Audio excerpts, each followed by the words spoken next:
बरेलवी का एक शेर है जी। और इन तथाकथित समाजवादियों के लिए कि उसी को जीने का हक है इस जमाने में, इधर का लगता रहे ये उधर लोग का हो। समाजवादी मतलब वोट नहीं बनाते, समाजवादी वोटों से विदाई। समाजवादी अति पिछड़ा दलित मुसलमान अल्पसंख्यक मतलब जो भी आते हैं ये इनके वोटों से बने थे। और एक तरीके से कह दीजिए हम लोगों पे थोपे गए। सीधी सीधी बात ये पूंजी का इतना भंडार इनके पास है कि छिपाने के लिए कुछ बचा नहीं, सिर्फ सिवाय एक यादव बगल में उनको बैठाते। बहुत समझदार जैकेट पहनी है तो मुझे बस ये है कि यहाँ रखी थी मैंने पहन ली, लेकिन जैसे ठंडी खत्म हुई मैंने उतार दी। तो वही है, ये वैसे ही लोग सिर्फ असरवादिता के लिए आए थे, अपना फेम बनाने आए थे, अपना फेम बना लिए, उसके बाद चले गए। साथियों नमस्कार, मैं वीरेंद्र, आप देख रहे हैं हमारा यूट्यूब मंच बोलो साथी।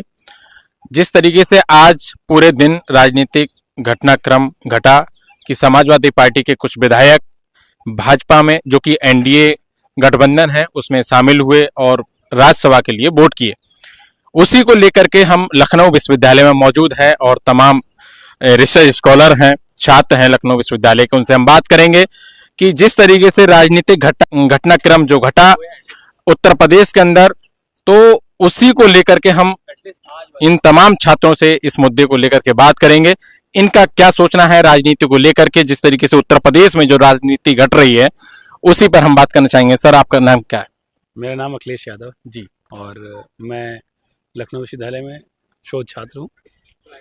और जैसा कि आज हम सब जान रहे हैं कि समाजवादी पार्टी के कुछ विधायक जिन्होंने राज्यसभा में पार्टी के अगेंस्ट वोटिंग की, तो बात यही है कि जैसा कि इस पार्टी के जो राष्ट्रीय अध्यक्ष हैं माननीय अखिलेश यादव जी ने, उन्होंने भी अपना एक ट्विटर पे ट्वीट के माध्यम से, जी ट्विटर नहीं उसे एक्स प्लेटफॉर्म के माध्यम पे जी अपने विचार डाले कि तीसरी सीट जो हमने के लिए वोटिंग पड़नी थी वो सिर्फ अपने पार्टी में जो जयचंद हैं उन सभी के उनके लिए था कि कौन हमारे साथ है, कौन पीडीए गठबंधन के साथ नहीं है। इस विषय के कारण उन्होंने वो ट्वीट किया और सब कुछ। लेकिन जो विधायक अभी गए हैं राज्यसभा की वोटिंग को छोड़ करके, वो अपने आप को एक बहुत बड़ा समाजवादी कहते थे कि हम बहुत बड़े समाजवादी हैं, तो उस पर आप क्या कहेंगे? क्या वो समाजवादी थे या समाजवादी वोट लेने के लिए वो सिर्फ समाजवादी बन रहे थे, पर क्या सोचना? मेरे ख्याल में वसीम बरेलवी का एक शेर है जी, और इन तथाकथित समाजवादियों के लिए कि उसी को जीने का हक है इस जमाने में, इधर का लगता रहे और उधर का हो जाए। तो बात यही है, ये कभी समाजवादी शायद थे नहीं और उनका भांडा आज फूट गया है। तो हमें इस प्रकार के जो भी इंसिडेंट हैं इनसे हमें सीख लेने की आवश्यकता है। ये एक बड़ा सीख का विषय है और इससे समाजवादी पार्टी को सीखने की आवश्यकता है कि हाँ ठीक है, जो हमारे साथ हैं, जो वैचारिक रूप से हमारे साथ हैं, वो कितना हमारे साथ हैं। आज अच्छा हुआ जयचंदों का भांडा फूट गया। अभी जल्दी में जैसा कि आपको पता है कि लोकसभा चुनाव होने वाला है, तो वर्तमान उत्तर प्रदेश की राजनीति में इसका क्या प्रभाव पड़ेगा? इसका प्रभाव कम से कम दूध का दूध पानी का पानी हो गया। अब जितने भी बगुले हैं उनका अब जो भी है मतलब ठीक हुआ, ये लोग निकल गए तो इसका मतलब ठीक हुआ। इसका समाजवादी पार्टी के वोटों पे कोई असर नहीं पड़ने वाला, ऐसा आपका मानना? बिल्कुल नहीं पड़ेगा और कम से कम वो आगे जाकर के कोई और बड़ा डैमेज करते हैं। बात कर रहा हूं जैसा कि हमारे साथ ये छात्र मौजूद लखनऊ विश्वविद्यालय के। जी, ये लोग समाजवादी मतलब वोट नहीं बनाए थे, समाजवादी वोटों से विदाई। बिल्कुल बिल्कुल बिल्कुल। तो आपका मतलब जो कहने का मतलब है कि ये समाजवादियों का मतलब है ये समाजवादी जमीन तैयार किया था, ऐसा नहीं है। समाजवादी अति पिछड़ा दलित मुसलमान अल्पसंख्यक मतलब जो भी आते हैं ये इनके वोटों से बने थे। और एक तरीके से कह दीजिए हम लोगों पे थोपे गए थे लाके। अखिलेश यादव ने नाम के अनाउंस कर दिया कि ये है, तो हम लोगों को मतलब सिंबल देख के वोट देना पड़ा। हम लोग ना इनके विचारों से प्रभावित थे ना इनके उससे, इनके अंदर जाति का अहंकार। मतलब आपका कहना ये है कि जो समाजवादी विचारधारा रखता है वो समाजवादी पार्टी को नहीं छोड़ेगा? नहीं, वो तो एकदम मतलब सिंपल बात है कि कुछ लोग हैं, ऐसा नहीं कि मतलब जो जिस जाति से आते हैं वो पूरे ऐसे होते हैं, उनमें भी कुछ लोग ऐसे हैं मतलब समाजवाद के पुरोधा आज भी अखिलेश जी के साथ एकदम मजबूती से खड़े हैं। ये लोग मतलब ना इधर के रहे ना उधर के, हो सकता है आज गए, कल जरूरत पड़ेगी तो भाग के आएंगे। हमारी पार्टी इनको एक बार आने जाने के बाद भी इनको कई बार गले लगाई है, तो हो सकता है अखिलेश यादव जी अब सीखेंगे इन लोगों से और दोबारा आने के बाद इनको उस तरह गले ना लगाए, यही बेहतर होगा अल्पसंख्यक दलित पिछड़ा मुसलमानों के लिए। मतलब आप अखिलेश यादव जी के लिए कहना चाहते हैं कि ये अगर ये दोबारा फिर से पार्टी ज्वाइन करते हैं तो वो ना करें? बिल्कुल, वोट अगर आप दलित का ले रहे हैं, मुसलमान का ले रहे हैं, पिछड़ा का ले रहे हैं, और आप पे ऐसे लोगों को ला के थोप दे रहे हैं और जबरदस्ती विधायक बना के भेज दे रहे हैं, और जब जहाँ मजबूती से खड़े होने की बारी आती चले जाते मैं हैं। एक सवाल आपसे ये करना चाहता हूं कि ऐसा क्या दबाव पड़ा भारतीय जनता पार्टी का इन विधायकों पर जो आज ही इन्होंने अपना वोट बीजेपी को डाला? देख लीजिए, सीधी सीधी बात यह है कि ये नेता नहीं थे, ये सब नेता नहीं थे, बिजनेसमैन थे, किसी कोई माफिया था, कोई कुछ था। तो जाहिर सी बात है उधर से कुछ दबाव आया होगा, कुछ पैकेज आया होगा तो पलट गए होंगे। और विचारों की लड़ाई में हर कोई साथ नहीं खड़ा रह सकता। 100 लोग हैं तो 100 में हो सकता है अकेले भी रहना पड़ जाए। तो समाजवादी पार्टी संघर्षों से खड़ी हुई पार्टी है, तो देखा जाएगा। अभी इनके जाने से ऐसा कुछ खास फर्क नहीं पड़ने वाला है। मतलब समाजवादी पार्टी के जो वोट हैं वो अपनी जगह स्थिर रहेंगे बात लोकसभा चुनाव में। बात वही हुई, ये लोग जो इसमें से कुछ नाम ऐसे थे जो उधर से आए थे विधानसभा चुनाव लड़ने, जी। तो ये हम लोगों के वोटों से विधायक बन के चले गए। जनता ने विश्वास किया, अपने नेता के मतलब चेहरे को देखा, इस सिंबल को देखा, वोट दे दिया। अब आने वाले समय में कहा जाए तो अगर सिंबल से ना लड़े तो ये लोग नहीं जीत पाएंगे। अब जनता की अदालत में जाएंगे, जनता इनको सिखाएगी, कभी भाजपा, कभी सपा, कभी कांग्रेस, कभी बस, मतलब एक क्लियर हो गया। ये मतलब सत्ता के साथ रहना चाहते हैं, डर की राजनीति। इन्होंने इतने मतलब इतनी मतलब पूंजी का इतना भंडार इनके पास है कि छिपाने के लिए कुछ बचा नहीं, सिर्फ सिवाय एक फोन कॉल का। सत्ता का एक फोन आ गया तो आपको डर के वजह से जाना पड़ेगा। विचारधारा इनके अंदर कुछ भी नहीं है। विचारधारा भी ये लोग किसी कोई वैचारिक नहीं था। आप किसी एक का नाम ले लीजिए, मैं बताऊं कौन वैचारिक था।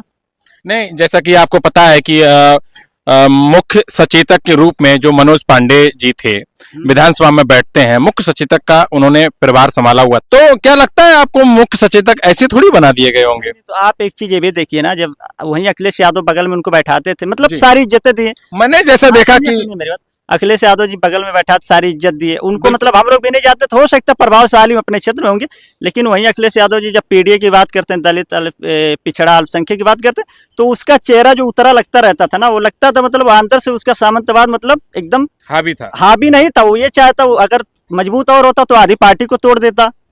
पूरी तरीके से मतलब उन्हीं का आदमी था। वो जात का मतलब उसके अंदर जाति का प्रेम ये सब बरकरार रहा, वो नाम का समाजवादी था। क्या ब्राह्मण वोट इस प्रभाव पर लोकसभा चुनाव में वोट करेगा ये समाजवादी पार्टी के लिए या नहीं? नहीं, ब्राह्मण वोट जो है, देख लीजिए, ब्राह्मण बहुत समझदार लोग हैं। मतलब वो ये भी देखते मतलब हैं, इनके जाने से ब्राह्मण वोट समाजवादी पार्टी से हटेगा नहीं, आपका ये कहना? ब्राह्मणों की कोई ठेकेदार नहीं थे। बिल्कुल, जैसे मतलब ये हुए और कोई हुआ, मतलब किसी भी कास्ट का कोई ठेकेदार नहीं है।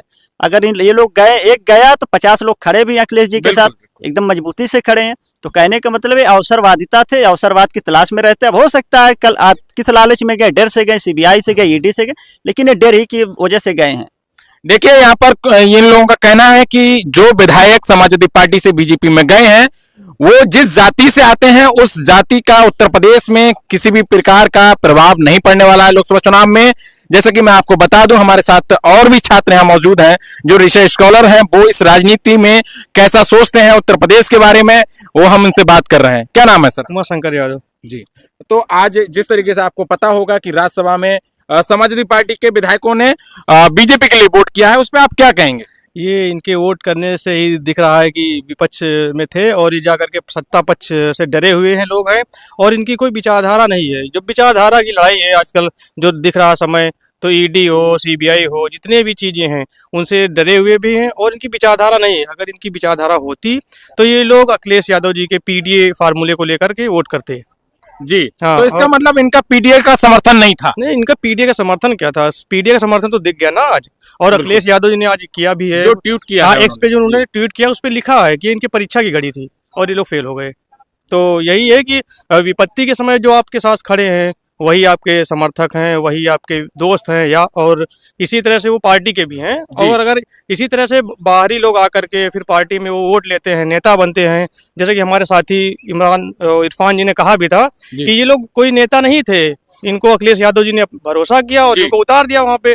फिर जनता ने इन पे भरोसा किया, श्री अखिलेश यादव जी या मुलायम सिंह की जो विचारधारा थी उस पे ये लोग आए, तो नहीं, उनकी विचारधारा पर ही खड़े नहीं उतरे। बस वो एक रूप से, जैसे मैंने जैकेट पहनी है तो मुझे बस ये है कि हाँ रखी थी मैंने पहन ली, लेकिन जैसे ठंडी खत्म हुई मैंने उतार दी। तो वही है, ये वैसे ही लोग हैं, ये वैसे ही नेता हैं कि ये जरूरत और अवसर पे ही हैं, और इनकी विचारधारा कोई नहीं। अगर इनकी विचारधारा होती तो आज दिखती है साफ। जैसे पल्लवी पटेल जी थी तो उनके बारे में मतलब सूत्रों, उन्होंने आज समाजवादी पार्टी के लिए वोट किया आपने? उनके बारे में इधर उधर की भ्रांतियां फैली थी कि मतलब ये इधर उधर वोट करेंगे, लेकिन उन्होंने सीधा जाकर के जो अपना पीडी है उस पे उन्होंने वोट किया और उन्होंने ओपनली बोला भी है है, और सोशल मीडिया पर भी, और उन्होंने पोस्ट किया कि मैं पीडीए के साथ हूं और खड़ी रहूंगी। तो हम लोगों को देखना चाहिए, जो जनता है, और माननीय राष्ट्रीय अध्यक्ष अखिलेश यादव जी को भी ये देखना चाहिए कि उनके जो साथ के लोग हैं तो वो कैसे क्या कर रहे हैं, कैसे पार्टी में आते हैं, फिर नेता बनते हैं, फिर चले जाते हैं, बड़े बड़े नेता हो जाते हैं। तो यही है कि अब इसी तरह हम लोगों को देखना भी है, और जनता को भी ये सोचना चाहिए, और राष्ट्रीय अध्यक्ष जी इतने बड़े नेता हैं तो हम लोगों को कोई बताने की आवश्यकता नहीं है। हमारे साथ और भी छात्र हैं मौजूद हैं, हम उनसे भी बात करेंगे कि उनका क्या सोचना है। उत्तर प्रदेश की राजनीति में जिस तरीके से आज बदलाव देखने को मिला है, सपा के जो कुछ विधायक बीजेपी में अभी आज वोट किए हैं, उस पर आपका क्या सोचना है?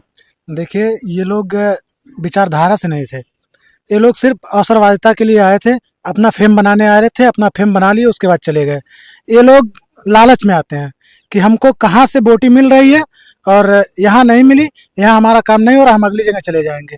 आज इनको नेता बनना था तो ये सपा में आए, सपा का जनाधार था, सपा की विचारधारा से यहाँ के दलित पिछड़े अल्पसंख्यक जो है बहुत ज्यादा संख्या है, तो वहां आए, अब वहां वोट पाए। अभी जब ईडी और सीबीआई और हाईकमान का जब डर सताया, फोन आया, तो ये लोग पार्टी छोड़ के विपक्ष में चले गए। इनका कहना है कि बीजेपी का इतना खौफ, इतना डर है कि वो इतना दबाव विधायकों पर डालती है वो, और इतना प्रेशर रहता है कहीं, क्योंकि वो इतने बड़े माफिया हैं, उनके पास जमीन है, जायदाद है, और तमाम संपत्ति उन्होंने इतनी इलीगल तौर से बटोर रखी है कि कहीं ना कहीं सत्ता के दबाव में आकर के वो सत्ता के पक्ष में वोट करते हैं। साथियों, जिस तरीके से देखा आपने कि लखनऊ विश्वविद्यालय के रिसर्च स्कॉलर और यहाँ के तमाम छात्रों से हमने बात की उत्तर प्रदेश की राजनीति पर, और इन्होंने बताया कि उत्तर प्रदेश की जो राजनीति चल रही है कि समाजवादी पार्टी के विधायक जिस तरीके से बीजेपी ने तोड़े और राज्यसभा में वोट किया, हाल ही में जो लोकसभा चुनाव है उसमें वोटों का कोई प्रभाव पड़ने वाला नहीं है। जो विधायक पार्टी से टूट के गए हैं, उस जाति का वोट जो समाजवादी पार्टी में मौजूद है उससे हिलने वाला नहीं है। वो अपना वोट समाजवादी पार्टी के लिए वोट करेगा। इनका कहना यह है कि जो विधायक हैं वो किसी विचारधारा से नहीं थे, वो सिर्फ अपने मतलब के लिए इस पार्टी में वोट, दलितों का, पिछड़ों का, अल्पसंख्यकों का वोट लेकर के विधायक बने थे, और विधायक बनने के बाद में ये उसके बाद जब राज्यसभा का चुनाव आया बीजेपी के लिए वोट कर दिया।